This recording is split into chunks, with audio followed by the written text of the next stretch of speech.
The engines sat in the sheds one morning as their crews walked around them preparing them for the day's work. To pass the time, Gordon was, as usual, boasting about himself to the others. "My brothers and I are all powerful express engines," he gloated, "always ready to fly down the line with our passengers." The other engines rolled their eyes, but Thomas was intrigued. "Do you have any brothers, Gordon?" asked Thomas.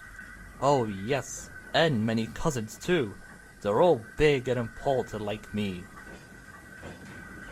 "I had brothers too," Thomas said solemnly. "Oh really?" said Gordon. "You always seem one of a kind to me. Always so annoyed." Edward shushed the big engine. "Go on, Thomas," Edward smiled. "Well, I had 9 to be exact, but they're all gone now." "What happened to them?" asked Edward. "Retired or put out of service. I'm afraid that most of them have been scrapped by now." "Oh my!" exclaimed Henry. "We are sorry, Thomas. We didn't know." "We've all had brothers sent for scrap," Edward added. "It's a horrifying thing to think about, but none of us were very close to our brothers." "But it seems like you were, Thomas." The engines were sad to see that Thomas was becoming very emotional. Even Gordon. They all felt sorry for Thomas. "I love my brothers," Thomas said with a broken voice. "Especially Timothy." "Timothy?" asked Henry. "He was my oldest brother and my best friend," Thomas said. "It will take a while to explain." "Tell us, Thomas. It will make you feel better," Percy said. "Yes," said James. "We've got plenty of time until the first trains."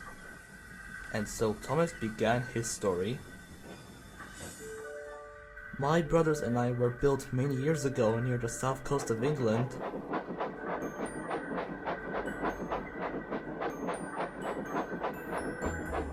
Timothy was the first built, and I was in the middle. The 10 of us were all very close, working in and around the marshalling yards and docks. Timothy, being the oldest, looked after all of us and was something of a father figure, especially to me, being one of the youngest." "That's wonderful, Thomas," exclaimed Edward. The other engines agreed. "Yes, Timothy was a wonderful brother." One day, one of the bigger engines was making fun of me after I foolishly derailed a truck without waiting for the points to be changed. Timothy was furious and went buffer to buffer with the big engine, telling him how awful he was to be making fun of the smaller engines. "Without engines like Thomas, you might not ever have coal in your tender or water for your tanks," he said. The big engine got the message and left me alone after that. Timothy was very persuasive. "Sounds like we could have used them around here," Percy chuckled, motioning to Gordon. He and I spent many nights talking about, well, everything. From coaches to the stars in the sky, Timothy always took time to talk to me.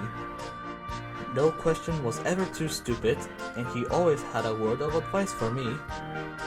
"You remind me a lot of myself when I was your age, always ready for anything.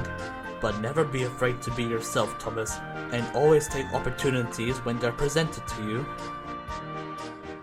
One day, my crew and I were informed that I had been bought by a faraway railway. It turned out later that this had been from the Fat Controller.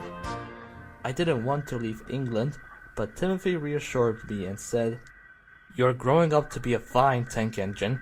It's time for you to go off on your own and show them what us E2s can do." Thomas paused. He found it hard to speak, thinking about how bittersweet his departure was. The engines were respectfully silent as Thomas gathered his strength to continue again. I arrived to the island of Sodor, and my driver and fireman found that they really liked the people here, and both were soon married. I began to enjoy my new home too, but always felt guilty for leaving Timothy, even though I knew it was for the best. But I never heard from Timothy again. No matter how many letters my driver sent, we never got a reply. "Maybe he was too busy?" Percy suggested. "I wish that were true," Thomas sighed. One day we did get a letter, but it wasn't from Timothy. It was from one of my other brothers. What did it say? Asked James. Thomas gulped.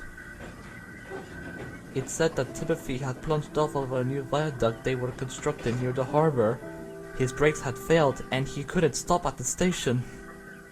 Thankfully, there hadn't been any passengers on his train, and his driver and fireman had jumped clear. But Timothy didn't make it. And here I was on Sodor. Oh, how I wish I could have spoken to him one last time. The engines didn't know what to say. They had no idea that Thomas had been suffering for so many years with the acknowledgement of his brother's demise.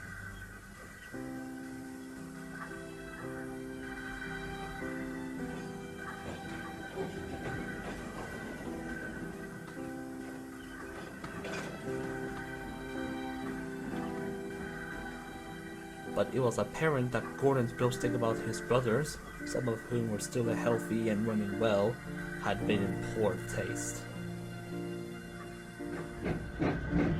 Later that afternoon, Gordon approached Thomas, who was sitting at the station with Annie and Clarabelle. I hope you will forgive me for boasting about my brothers this morning, said Gordon. I didn't know it was such a sensitive area for you. That's okay, Gordon, Thomas smiled. Timothy was taken from me so suddenly and for so many years, I didn't know what to do.